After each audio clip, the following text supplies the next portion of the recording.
How to download and install GTA 4 on PC. So if you want to download and install the GTA game on your PC, then what you need to do is first you need to open up a browser. So I'll be here with Chrome browser.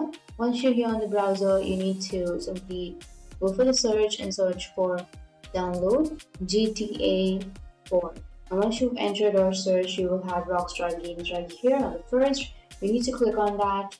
And the third step is you need to click on Buy Now, which is here on the bottom left or on the upper right of your screen.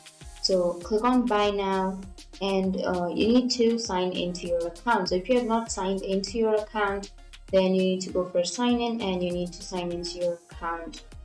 So enter your email and your password and you need to log in or sign into your account. Or if you don't have an account, you can create your account and after logging into your account, it will ask you to enter the edition which you would like to download or which you would like to have. So you need to simply choose the edition that you would like to have. And once you have the edition that fits you, you need to choose your payment method. And for example, credit card or your debit card, you can choose your payment method and then you can buy the game. So without buying the game, there is no way to install it for free. And that's it. That's how you can download and install GTA. And if you have any questions, feel free to comment below. Thanks for watching.